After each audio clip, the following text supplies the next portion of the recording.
I'm Tristan Linville, joined by my co-host, Michael Callahan. Manufacturing and technology. It's going to be real cool when we're done today. This is episode 15, and we got a great guest in store for you today. What's up, Michael? Tristan, it's a good day, but it was Halloween week. So, Yeah, as you get older, I think Halloween gets more difficult. yeah, That's all I can say. I feel But that. kids looked great. I had to dress up this year as I really don't know what I was. I had a Santa Claus look, but Okay. then I had a six-pack shirt and some mermaid leggings. So that was by the request of my son. What'd you dress up That's as? a dad, Fantastic. That's which I definitely am a something I was gonna say. I was gonna make a comment, but I won't. dad. Well, I got a comment about the six pack. Yeah. Yeah, yeah. So, and it's really despite all the candy, not to brag, but I recently got hired as a fitness model. But yeah, I'm the before picture. Well, hey, if you need the after picture, hold on.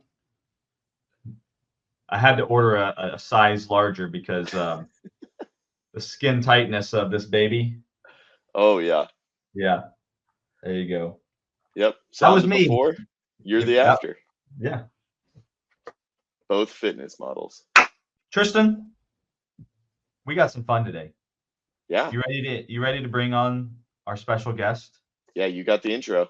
I got it. Tristan, bring on Clint from SourceDay. What's going on, Clint? Good morning, guys. Love the outfits. I'm dressed up as a SourceDay guy. Love You it. know, That's yeah. I just wore it last night. I just kept wearing it today. Is that what you wore last Sure. night? No, unfortunately, it's not what I wore. But I wear this to all the conferences, as you guys know. And so most people that meet me at a conference and then meet me outside a conference don't even recognize me because they just expect me to be in something of green. Yeah, I agree. I mean, I think you Yeah. wear that I would blazer to bed. say absolutely. I would say you're a very good golfer if I saw you. Oh, for sure. It's really The green funny jacket. how often that we hear that. I guess it's a shade different, but apparently green is one of the hardest colors to match. But yeah, no, I hear that a lot. How's my golf game? Which is I not like good. it. I like it. Well, Clint, give us the high level of Source Day, what your guys' mission is, really what it's all about. Yeah, I appreciate that. Thank you, Tristan. I mean, just quick background on SourceDay, and for those of you who don't know me, I'm actually, before starting SourceDay, I'm one of the co-founders of the company. Ran a manufacturing company. Where I'm here in Austin, Texas, and the company here was here in Austin. And um, a lot of what you see in SourceDay today, and a lot of the problems that we solve for customers, are a direct result of the issues and things that we ran into when I was running a manufacturing company. So just helping customers with their supplier engagement, helping customers with supplier performance, being a link between a customer's ERP and their supply chain is where we sit. And really, at the end of the day, the goal for us is to be able to connect their suppliers into their world, into their ERP world, into their digital world, so that we can help them improve on-time deliveries, reduce late parts, and just help them run a much more efficient business. We believe that suppliers are very important stakeholders to a company's business. Mhm. And when you think about companies that run ERP, really the idea is, like, we want all of our stakeholders in the company leveraging one solution to have a unified mission to drive the business forward, maximize revenues, minimize cost. But stakeholder or suppliers are also a stakeholder in this, and they're completely detached. And for most companies, the best that they can do is provide suppliers with outdated emails and spreadsheets and sort of one-off POs. And we take that to a whole nother level of really connecting those suppliers in so that they can be the stakeholder that we need them to be. Yeah, That's awesome. part of the reason we do this is because I believe, and Tristan believes, obviously, because we started this, is there's a lot of businesses out there that live in the day to day and just let's be honest, pull their hair out, get so frustrated at business problems that can be solved. And, in my former career at SwageLock, I used to manage a supply chain purchasing team. Oh, And it was so frustrating to exactly what you just said of, I send a supplier an email and, you're sending multiple emails a day. How do I know which ones I get back? How do I know that I have confirmed dates? And the reality is you're going to miss one. And what's going to happen is you're going to go to produce something and the supplier's a 4-6 week delivery didn't acknowledge your PO. So now you're 6 weeks behind. And so I love what y'all are doing. My question stems along that, and it's really, sorry, my voice. I think Halloween's getting to my voice as well. But one of the most common issues today is the supply time, right? So MRP has fixed lead times, and I think that that's often probably one of the biggest problems because that supply times actually the reality is fluctuating. Sometimes it's 2 weeks, sometimes it's 6. Mhm. Can you talk about that issue and what y'all are doing at SourceDay to kind of help make sure that those lead times are accurate so we're getting parts when we need them? Yeah, I mean, as you guys know, right? It's a very easy concept to understand, lead times, but it's a complex world in order to try to actually adhere to lead times. Coming from being an operator of a manufacturing business, lead times used to be our Achilles heel. Because you have oftentimes, probably for many of the people out there, you go out and you get a bid on a piece of material, a part, a SKU, or whatever. You get the lead times and you load that into your ERP, and then you forget about it. Right now you're on to the next 5,000 things in your life, and so over time, lead times change for every single part. And so if it's not something that you're actively looking at and monitoring, then you're thinking you're buying something that has a 30-day lead time, when actually now it has moved out to like a 45 or 60 or even beyond. And so being able to maintain that and stay on top of that for most companies is very difficult when you're dealing with thousands of SKUs and thousands of part numbers. So but as we all know, and this is what I educate folks on all the time, is it's very easy for us to just think about like procurement as being like, hey, I'm buying from a supplier, like what's the problem here? They should just take my order and deliver. But it's much more complex than that. And when you're dealing with something as complex as a manufacturing company, one part can disrupt the entire build. Right. So I could have 99% of my material ready to rock and roll and be missing a screw, be missing, just a simple part that's going to disrupt my entire business. And that can happen for a variety of reasons, but oftentimes that's because of lead times. Yeah. And so what we're doing at SourceDay is we're investing heavily from an R&D, and I know we're probably going to talk some AI here in a little bit, but and just really helping put forward to both buyers and suppliers when we think that there are lead time issues. So imagine being able to create a purchase order and sending it over to your supplier and getting an indicator that says, hey, we see you bought this in this certain time frame, but our data, your AI, your information that we're looking at is indicating to us that that's probably not going to be delivered in that time frame. It's going to be late, or it could be early. And those are kind of tools that procurement people have not really had. I mean, it's just, again, it's like, hey, I'm just trying to get through the day, clear out my workbench, buy all the parts I'm supposed to buy, and then I'm going to move on to the next set of items tomorrow. But what that ends up happening is it gives them that visibility to, hey, these are the items that are probably going to bite you. These are the parts that are going to be problematic for you. And so we're taking that lead time information and sort of bubbling it up as an exception for them. It says, look, we know that you just placed 100 parts on order, but these 5 are probably going to be a problem. So we want to make sure that you get your eyes and ears on it. That's awesome. Yeah. Go ahead, Tristan.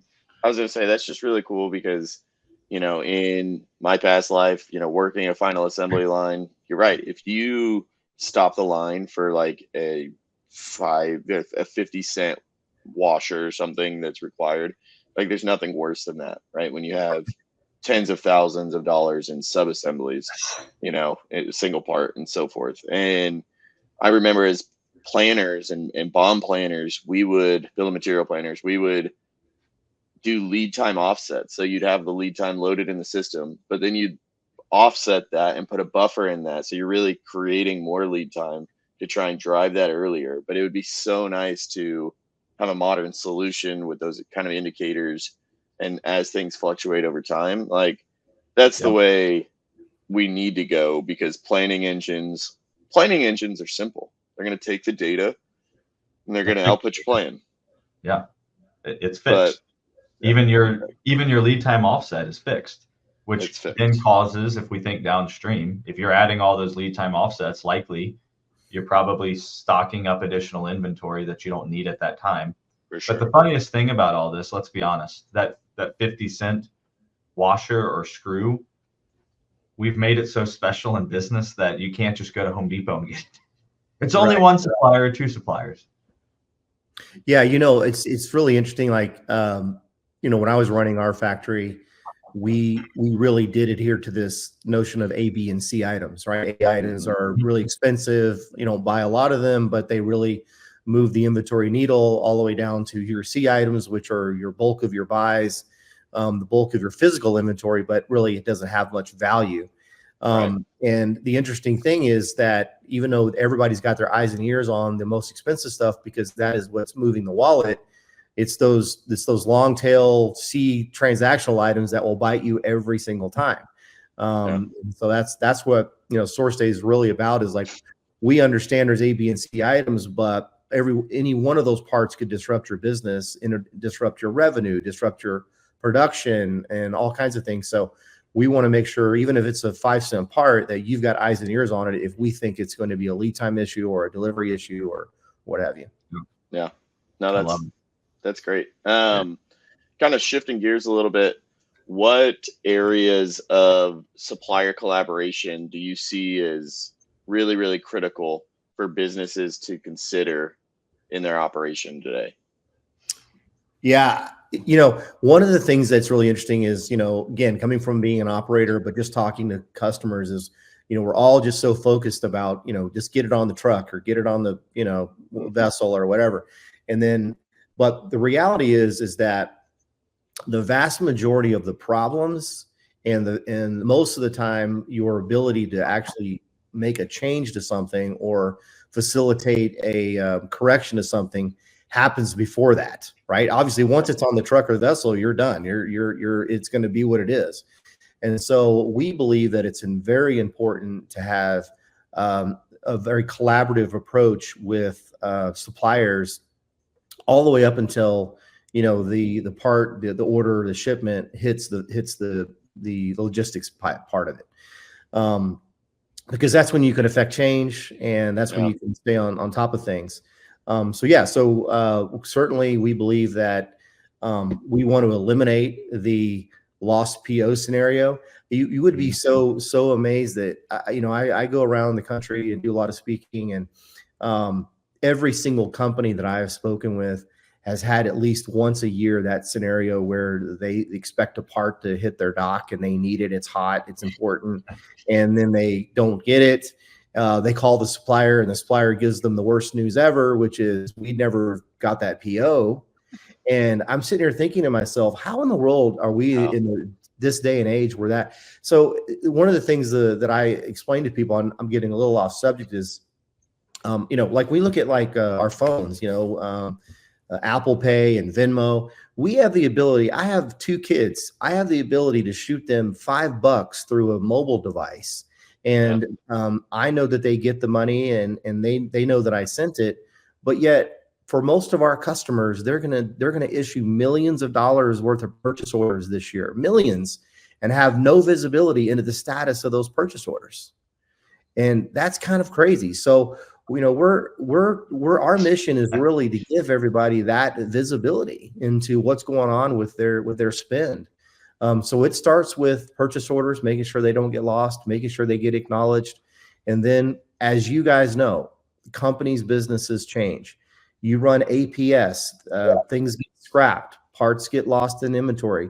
So you have to move in and move out things constantly. And we want to make sure that that message, that information gets over to the supplier and gets actioned as quickly as possible so that our customers' businesses can sustain and keep going. So yeah, all sort of pre-delivery, pre-shipment is when we think is the most important time to be collaborative. I think I like it.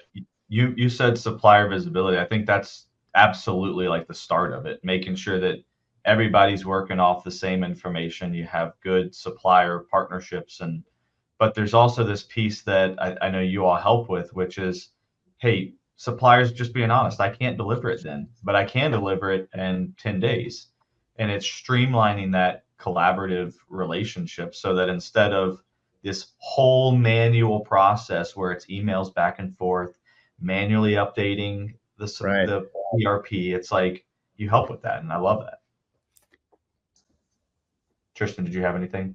No, I mean, I love it. I just think that it's so important. You know, I come from kind of the heavy defense world, and I just think of like passing PO notes and making sure that you get the right quality standards passed to your suppliers. You know, a lot of that gets lost sometimes, and it's like without that good connection between, you know, supplier and customer, you're not going to get that transfer of information so that you make the product before it gets on the truck. Because when it gets on the truck and gets in house and you find out, oh, not built to the right standard, you know, quality standard, whatever it may be, you're late. Like you're off. Yeah, you know, like, you know, they say the two truths in life are death and taxes. Well, there's a third one, and that is guaranteed inside a buyer's inbox is some bad news, right? And so, but if you think about a buyer's inbox, it's also fluttered with messages from their boss, messages from their colleagues, maybe an email from her sister or brother or uncle, or hey, what are we doing tonight kind of stuff. So there's all these emails that are inside a buyer's inbox, but there's also really important information that are coming from suppliers. And oftentimes, as you guys know, generally when suppliers are reaching out, it's not usually saying, hey, I got a pocket full of gold for you. It's like, we've got problems, we have issues. And so getting that information as quickly as possible, you know, filtered up into the right set of eyes, making it actionable right away, make sure it doesn't fall through the cracks is just paramount because to y'all's point, things are going to change. Businesses are going to fluctuate. You have to be able to be flexible. But when you find information out incredibly late, or when it's too late, then there's nothing you can do. Then those are really devastating to a business. So we want to make sure all that information gets bubbled up very quickly and actioned very quickly, so that everybody has the visibility they need in order to make the decisions for the business. Yep. You know, Tristan said something, and it kind of brought me back to an audit we went through years ago when I was at my previous company. And one of the things that I think these portals also do that's super important is when you email something, you're emailing maybe your PO plus your terms and conditions. But what the portal allows you to do is to have like a validation that someone accepted those T's and C's. And I think that's, you know, small businesses often overlook that, and it opens them up for a big bag of audit fund. And so I think that's a really important thing to also consider through this. Yeah. And to double click on that a little bit, Michael, we have the ability to, well, we actually keep an audit trail of everything that happens. So it's not just, so we do, to your point, we recognize and record when something is acknowledged and who did the acknowledgement. But as the back and forth goes on, right? Hey, I'm making a date change, or I'm making a price change, or I have this question, or you know, the buyer made a change and the supplier's got to approve it, or the supplier wants to make a change and the buyer has to prove it. All of that is kept in our audit log. So one of the things that you guys know we see all the time is the finger pointing, right? It's like, well, I didn't accept that change, or I didn't agree to that date change. Well, it's all with one click in SourceDay. You can see on the line level, PO line level, everything you need to know about the history of a particular part and PO line. That's awesome.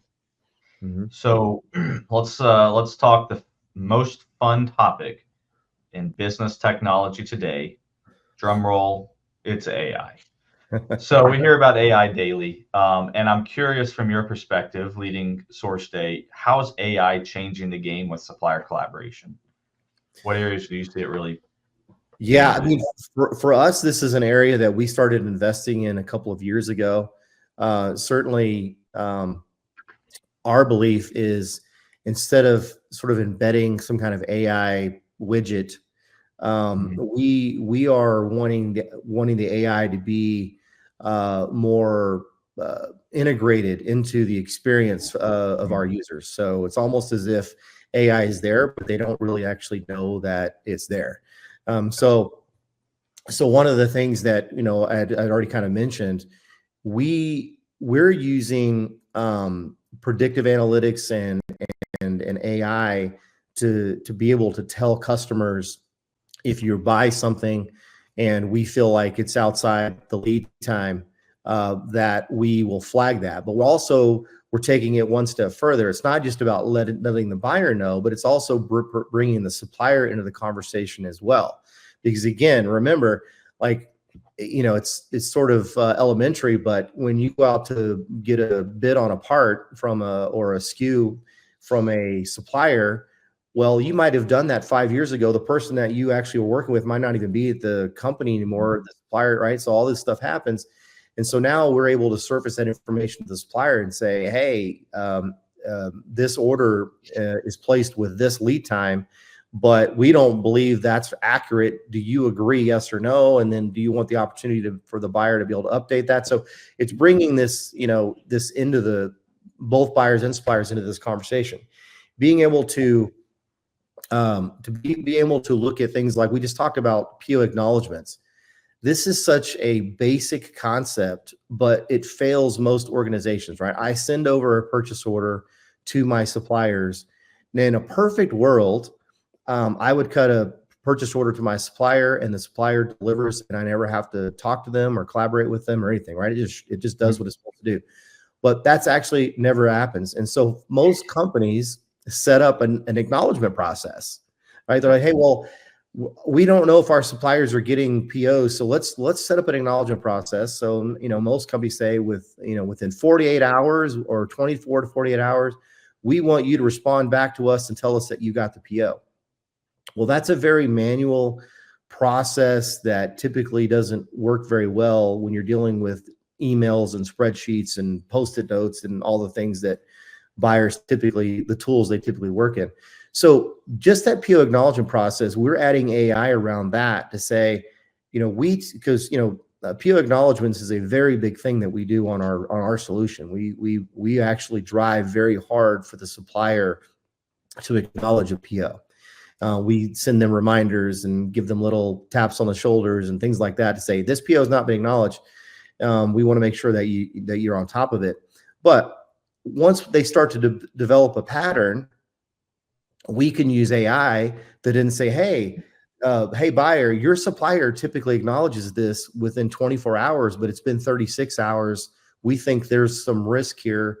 Go reach out to your supplier and see what's going on, right? So those are the kind of areas that we're starting to invest in, and we're doing things around AI, around email delivery and understanding when we think there could be potential issues there. So a lot of investments in a lot of different areas, but that's certainly a couple of key ones that we're doing. That's awesome. Love it. Well, I have the next big question. Biggest one. Biggest. So college football, we're kind of, to the point where we're seeing things shake out here. Who you got winning this big playoff that we're going to have this year for the first time? Don't think Florida State's an option. Just no, but go Noles. Well, I have to be careful because I have two kids that play college ball. So, it's true. Yeah. I can switch the question. Let's go NFL. The season has been, I thought about that. I was like, you can't say that. All right, let's go NFL. But now he has a better perspective because of that. Yeah. So his perception is really good now. Yeah. I mean, look, I'm in Austin, Texas. So my default, based on what I've seen from that team, is going to have to be Texas. But I will say Texas A&M is also making things interesting as well. But I've been in Austin for a long time. My kids have been, and I've been to a lot of Texas games. So I'm going to say Texas because they look really good this year. They do look good this year. Yeah. Speaking of Texas, I am probably the one game I'm most looking forward to is Texas A&M. Yeah. Starting back. That is, I'm so glad that rivalry's back. Absolutely. I was I've been to several of those games, including the Ricky Williams game, the famous Ricky Williams game where he broke out and was super amazing. And he broke the college rushing record, and then everybody thought it was untouchable. Then the very next year, it was like, I think it was like Tony Dorsett owned it for like 30 years or something ridiculous. And then Ricky breaks it. And then the very next day, was it Ron Dane? I can't think his name. He broke it the next year. I'm like, oh my God. Anyways. It's nuts. It's nuts. Yeah. But it's just those fan bases are so like, I mean, they are there, right? I mean, you got the Aggie rings that they wear, that whole group of people that all just sing and do whatever they do. They're back. Dig them together. And then, look, I've been to, as you guys know, I've been to a lot of college games, but to me, the most intense college game I've been to two that are, I would put in this category. One is the Texas OU game. That game is just bananas. Like, don't bring your kids to that game if they're if they're not able to handle some of the things that they're going to hear. And then the other game was this year with my son's game. SC played LSU in Las Vegas. And I have to tell you, the LSU fans are the loudest fans I've ever heard of my entire life. Yeah. They're amazing. Yeah. So cool. But I mean, NFL, cool. I mean, is anybody betting against the Chiefs? I mean, I don't, it's hard. Like they're kind of the team of their time, right? It's crazy. I think so. I mean, Baltimore may do it though. Baltimore may get past them. Don't count on the Falcons, the mighty Falcons. No. Yeah.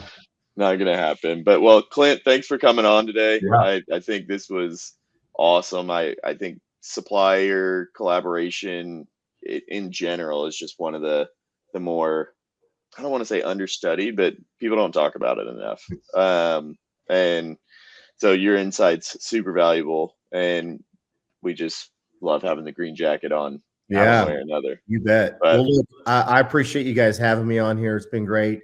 Look, for people out there that they're going to listen to this, the thing I tell you is we're always looking to business for areas that we can improve on. And historically, supply chain, supply side of your business, procurement is often an area that has been very undervalued, very underinvested in.